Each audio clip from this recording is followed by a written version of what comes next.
हम पढ़ेंगे unit and measurement. Unit and measurement के बिना फिजिक्स का कोई अस्तित्व नहीं है। मात्रक एवं मापन फिजिक्स में आवश्यक है। देखो फिजिक्स के अंदर हर चीज में अपन को मापन की आवश्यकता पड़ती है, बिना मापन के फिजिक्स का अस्तित्व नहीं है। मेजरमेंट क्या होता है? तो देखिए मेजरमेंट है वो क्यों आवश्यक है? हमारे दैनिक जीवन में भी आपको पता है मेजरमेंट के बिना कोई चीज नहीं होती है। जैसे मैं कह दूं किसी दुकान वाले के पास जाऊं, मैं कहूं कि 2 चीनी देना, तो वो 2 चीनी देगा मेरे को, तो उससे कोई मापन का पता नहीं चलेगा। अगर मैं उसको कहूं कि 2 केजी चीनी देना, तो वो समझ जाएगा, क्योंकि केजी को पता है। तो 2 केजी यानी केजी के टाइम में केजी का 2 मल्टीप्लाई यानी ट्वाइस ऑफ केजी, केजी का 2 गुना वो दे देगा। अब मैं कह दूं आपको कि ये पेन है, ये 12 है। अब 12 क्या है वो आपको आइडिया नहीं लगेगा, पर मैं कह दूं कि ये पेन 12 सेंटीमीटर है, तो आपको पता चल गया कि क्योंकि मैंने इसको सेंटीमीटर के सापेक्ष आपको मापन किया, तो आपको 1 सेंटीमीटर का पता है कि 1 सेंटीमीटर कितना होता है, तो उससे आपने आइडिया लगा दिया कि ये सेंटीमीटर का 12 टाइम्स है, यानी सेंटीमीटर का 12 गुना है। मैं कह दूं कि मेरा घर है वो स्कूल से 4 किलोमीटर है, तो आपको आइडिया हो जाएगा कि किलोमीटर के रेफरेंस में नाप रहे हो, तो आपको 1 किलोमीटर पता है, तो 4 किलोमीटर का आइडिया हो जाएगा कि 4 किलोमीटर कितना होता है। इसलिए मेजरमेंट की हमेशा आवश्यकता होती है। मेजरमेंट किसके रेस्पेक्ट में होता है? तो जो भी यूनिट होती है उसके रेस्पेक्ट में अपन मेजरमेंट करते हैं। मेजरमेंट का मतलब क्या हो गया? कंपैरिजन। जैसे मैं एक उदाहरण दूं कि एक हाथी है, उसका वजन है वो 30 बकरी के बराबर है। एक हाथी का वजन 30 बकरियों के बराबर है, तो बकरी क्या होगी? उसके लिए यूनिट होगी, क्योंकि अपन कंपैरिजन किससे कर रहे हैं? बकरी से कर रहे हैं। यानी एक हाथी इज इक्वल टू 13, बकरी के रेस्पेक्ट में कंपैरिजन कर रहे हैं, तो बकरी उसकी क्या होगी? यूनिट होगी। बकरी क्या होगी? उसकी यूनिट।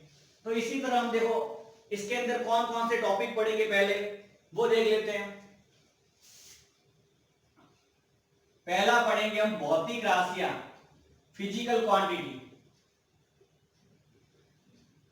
दूसरा टॉपिक इसके अंदर पढ़ेंगे वो पढ़ेंगे मात्रकों की पद्धतियां, मात्रकों की पद्धतियां। तीसरा इसके अंदर पढ़ेंगे हम एसआई पद्धति।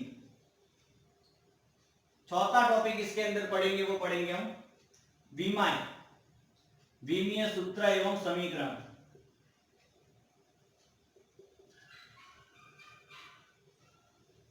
पांचवा टॉपिक इसके अंदर हम पढ़ेंगे वो पढ़ेंगे विमीय सूत्रों के अनुप्रयोग या विमीय समीकरणों के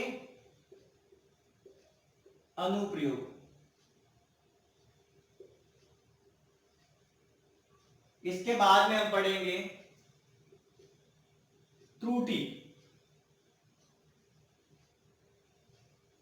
त्रुटियों का त्रुटि पढ़ेंगे और उसके टाइप पढ़ेंगे। इसके बाद में टॉपिक पढ़ेंगे परम त्रुटि, आपेक्षिक त्रुटि तथा प्रतिशत त्रुटि।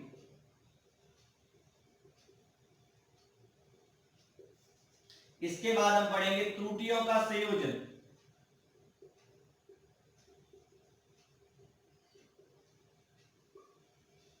इसके बाद हम पढ़ेंगे सार्थक अंक, सिग्निफिकेंट नंबर, सार्थक अंक, और इसके साथ ही अपन पढ़ेंगे अंकों का पूर्णांकन करना।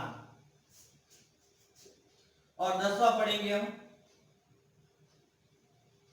मापन, मेजरमेंट, लंबी तथा छोटी दूरियों के मापन का मापन। तो ये 10 टॉपिक आज हम पढ़ने वाले हैं। तो देखिए पहला टॉपिक लेते हैं हम भौतिक राशियां।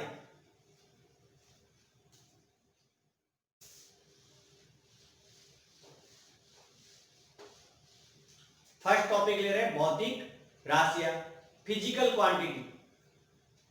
अभी अपने पढ़ा कि मेजरमेंट, तो वे सभी राशियां या वे सभी क्वांटिटी जिनको हम नाप या तोल सकते हैं वो सभी क्या कहलाएगी? भौतिक राशियां, यानी all those measure by an instrument, यानी कोई भी भौतिक राशि जिसको हम किसी भी इंस्ट्रूमेंट की सहायता से माप कर सकते हैं वो क्या कहलाएगी, भौतिक राशियां। तो इसके अंदर सीधा लिख सकते हैं वे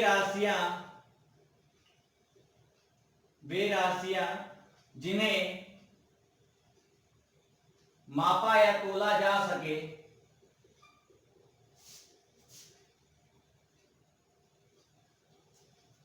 भौतिक राशियां कहलाती है।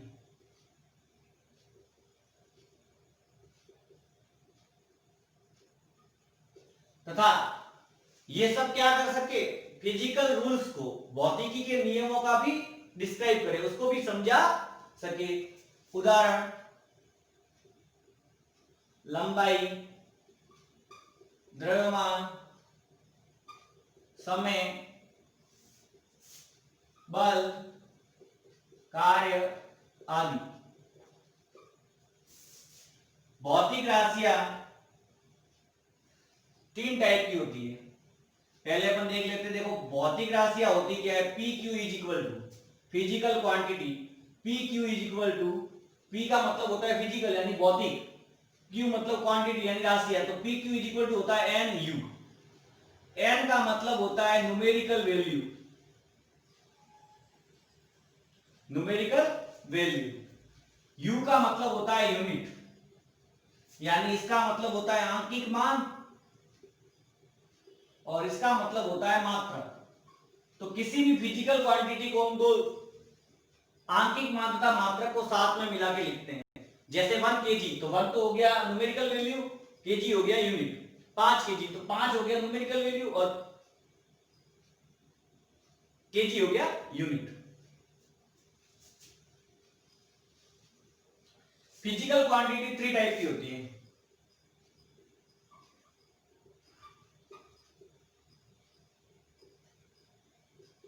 भौतिक राशियां कितने टाइप की होती हैं,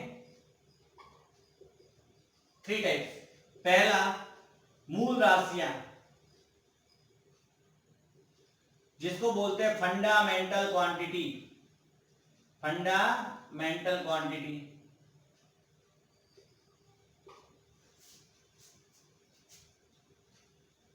दूसरा आता है अपने व्युत्पन्न राशियां, डिराइव्ड क्वांटिटी।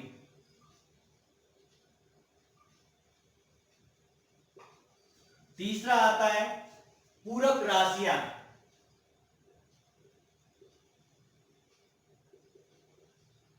Supplementary quantity. इनको एक्सप्लेनेशन तो हम बाद में पढ़ेंगे, बाकी होती क्या है तो देखिए। मूल राशियां वे भौतिक राशियां जो किन्हीं अन्य राशियों पर निर्भर नहीं करती है, मूल राशियां कहलाती है।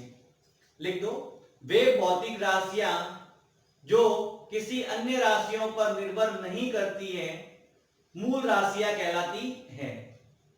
यांत्रिकी में 3 टाइप की मूल राशियां होती है, लंबाई, द्रव्यमान और समय। लंबाई लेंथ, द्रव्यमान मास और समय टाइम।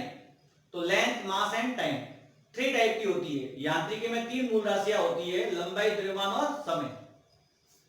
एसआई पद्धति अपन पढ़ेंगे इसके बाद में। एसआई पद्धति में 7 मूल राशियां होती है। एसआई पद्धति में 7 मूल राशियां होती है, आगे पढ़ेंगे। व्युत्पन्न राशियां वे राशियां जो अपने व्युत्पन्न के लिए मूल राशियों पर निर्भर करती है। वे भौतिक राशियां जो मूल राशियों पर निर्भर करती है या मूल राशियों से व्युत्पन्न की जा सकती हैं। तो लिख लो इसको, व्युत्पन्न राशियां क्या होती है, वे भौतिक राशियां जो मूल राशियों की सहायता से व्युत्पन्न की जा सकती हैं, वो क्या कहलाएगी आपके, व्युत्पन्न राशियां। पूरक राशियां, 2 पूरक राशियां होती है, एक तो समतलीय कोण और एक सॉलिड एंगल यानी ठोस कोण। समतलीय कोण का मात्रक होता है थीटा और सॉलिड एंगल, ठोस कोण का मात्रक होता है स्टेरेडियन और समतलीय कोण का होता है रेडियन।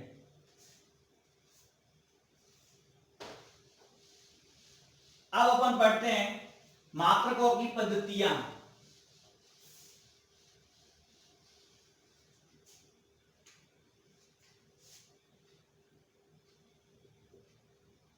मात्रकों की पद्धतियां,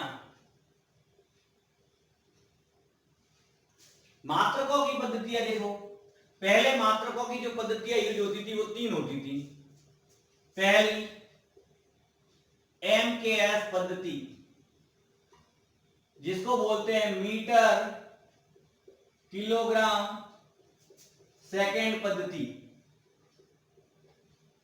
मीटर किलोग्राम सेकेंड पद्धति, LMT, length mass time, metre kilogram second.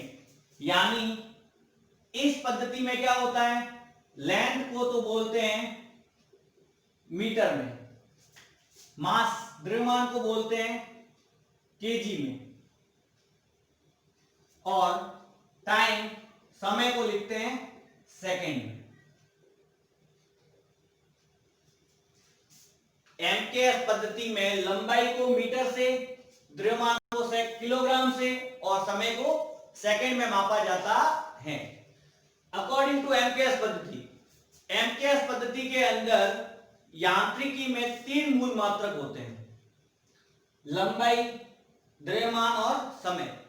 तीन ही मूल राशियां होती है और तीन ही मूल मात्रक होते हैं, मीटर, किलोग्राम और सेकेंड।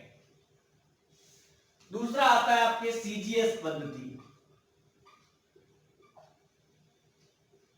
नाम से स्पष्ट देखो यहां पर, सेंटीमीटर ग्राम सेकेंड पद्धति, सेंटीमीटर ग्राम सेकेंड पद्धति।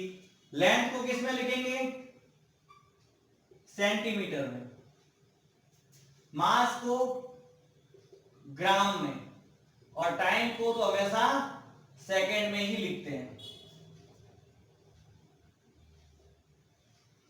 क्लियर है? ये हो गई सीजीएस पद्धति। तीसरी होती है एफपीएस पद्धति, जिसको ब्रिटिश पद्धति भी कहते हैं, इसको ब्रिटिश प्रणाली भी कहा जाता है। ये ब्रिटिश का में यूज होती थी। फुट पाउंड सेकेंड पद्धति, फुट पाउंड सेकेंड पद्धति, नाम से इस तरह, फुट यानी लेंथ को किस में नापेंगे, लंबाई को फुट में,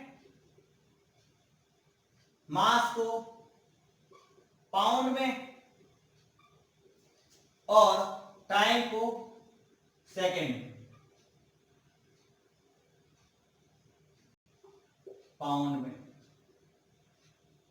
ठीक है, तो ध्यान से देखिए, एमकेएस मतलब मीटर किलोग्राम सेकेंड पद्धति, लंबाई को मीटर से, द्रव्यमान को किलोग्राम से और समय को सेकेंड से। सीजीएस सेंटीमीटर ग्राम सेकेंड पद्धति, तो लंबाई को सेंटीमीटर से, द्रव्यमान को ग्राम से और समय को सेकेंड से।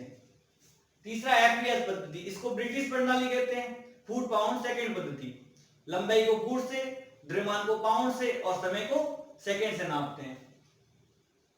अब अपन आते हैं, देखो अब ये तीनों सिस्टम का यूज होता था, तो तीनों सिस्टम का यूज होने से क्या होता था कि कंफ्यूजन होता था, सब जगह अलग अलग प्रणालियां यूज होती थी। फिर क्या किया, 1971 में BIPM जो अंतरराष्ट्रीय माप ब्यूरो है, bureau of weight and measurement, bureau of international weight and measurement, वहां से अंतरराष्ट्रीय मापतोल संस्था ने क्या किया, एक ऐसा ही सिस्टम बनाया जो एमकेएस सिस्टम का ही क्या है, एडवांस रूप है। तो वहां पर ऐसा ही सिस्टम को यूज में लिया। ऐसा ही सिस्टम क्या है कि इसका एडवांस रूप है, एमकेएस पद्धति का एडवांस रूप है। लेंथ, मास और टाइम, इन तीनों के यूनिट है वो सेम लिए। क्यों लिए, तो देखो लेंथ का मीटर लिया, देखो अपन आगे ऐसा ही पद्धति पढ़ते, देखो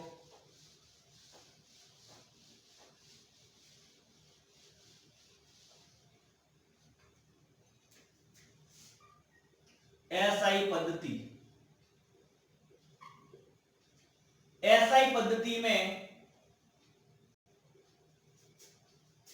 7 मूल मात्रक तथा 2 पूरक मात्रक होते हैं।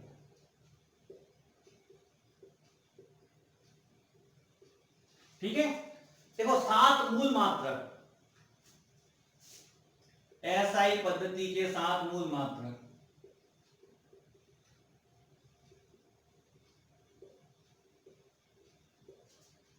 क्रम संख्या भौतिक राशियां, जिसको मूल राशियां भी बोल सकते हैं, मूल राशियां, ठीक है। मात्रक और प्रतीक, symbol. Fundamental quantity, unit and symbol. First, लंबाई, लेंथ। मात्रक मीटर, सिंबल स्मॉल है। मास, द्रव्यमान। मात्रक किलोग्राम, सिंबल केजी। द्रव्यमान के बाद में आ जाएगा आपके समय, टाइम। समय का मात्रक होता है सेकंड।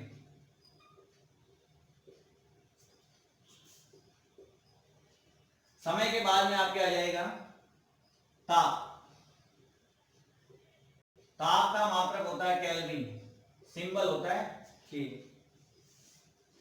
विद्युत धारा,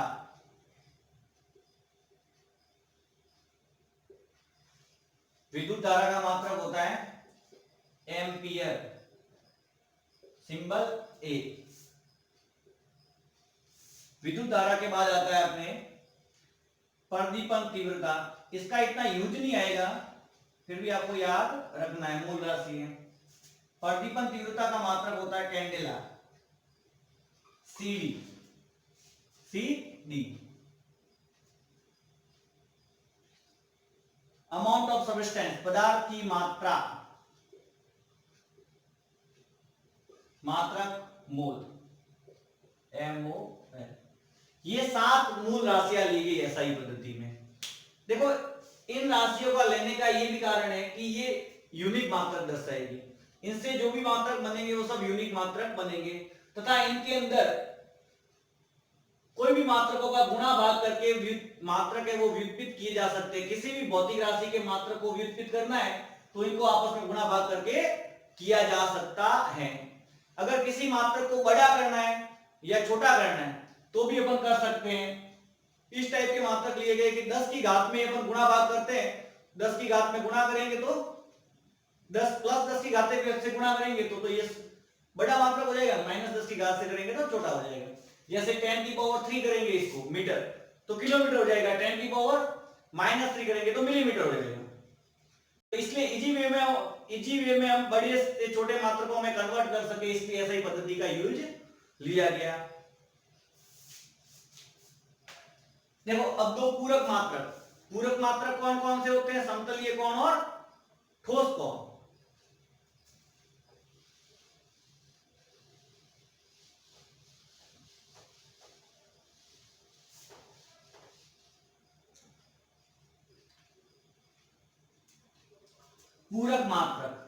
पूरक मात्रक ऐसा पद्धति में कितने होते हैं? 2। पहला रेडियन,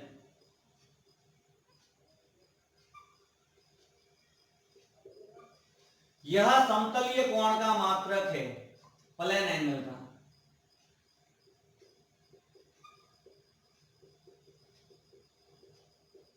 समतलीय कोण बना दिया,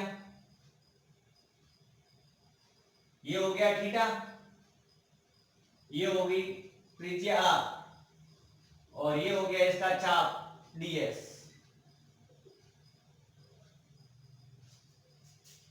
समतलीय कोण इज इक्वल टू चाप बटा त्रिज्या, यानी theta is equal to ds upon r। यदि ds is equal to upon 1r कर दे, चाप है वो किसके बराबर कर दे? त्रिज्या के, तब थीटा का मान है वो क्या आएगा? 1 रेडियन। अर्थात 1 रेडियन, अगर 1 रेडियन की परिभाषा लिखे तो 1 रेडियन वह समतलीय कोण है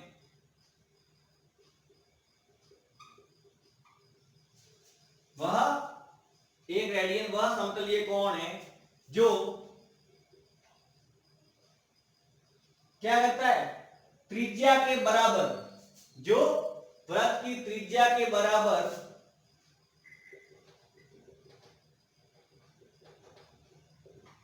चाप, त्रिज्या के बराबर चाप केंद्र पर अंतरित करता है। त्रिज्या के बराबर चाप वृत्त के केंद्र पर अंतरित करता है या अंतरित करता है। देखो ds का मान किसके बराबर किया है अपन ने, r के, यानी वृत्त की त्रिज्या के बराबर चाप, चाप है वो किसके बराबर, त्रिज्या के बराबर चाप है वो वृत्त के केंद्र पर अंतरित करता है, वो क्या कहलाएगा, एक रेडियन। अब पढ़ते हैं स्टेरेडियन।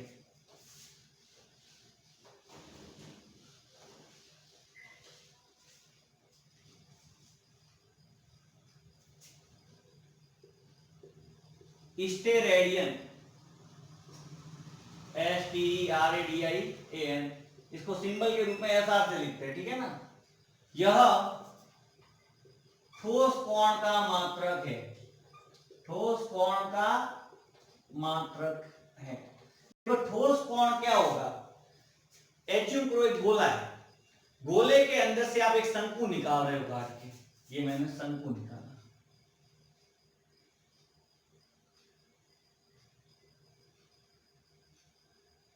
तो ये त्रिज्या है r, ये जो कोण होगा पूरा, ये आपका क्या होगा, सॉलिड एंगल।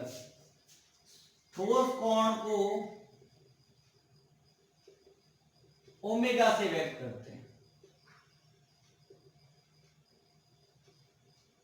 तो ओमेगा इज इक्वल टू होता है dA अपॉन r स्क्वायर, क्षेत्रफल अपॉन त्रिज्या का वर्ग। तो यदि मैं कह दूं कि dA भी r स्क्वायर के इक्वल हो जाए, तब ओमेगा इज इक्वल टू क्या आ जाएगा, 1 स्टेरेडियन। तो स्टेरेडियन की परिभाषा क्या हो जाएगी कि वृत्त के या वृत्त का, गोले का एक भाग, गोले का एक भाग किसके बराबर हो, त्रिज्या के वर्ग के बराबर, या इसका जो क्षेत्रफल है वो क्या हो, त्रिज्या के वर्ग के बराबर, तो वो क्या कहलाएगा, एक स्टेरेडियन। तो ठोस कोण का आपको पता चल गया, ठोस कोण क्या होगा, एक गोला है, गोले के अंदर से अपन एक शंकु निकालते हैं, तो शंकु के अंदर ये जो कोण बनता है ये क्या कहलाएगा, आपका ठोस कोण, सॉलिड एंगल।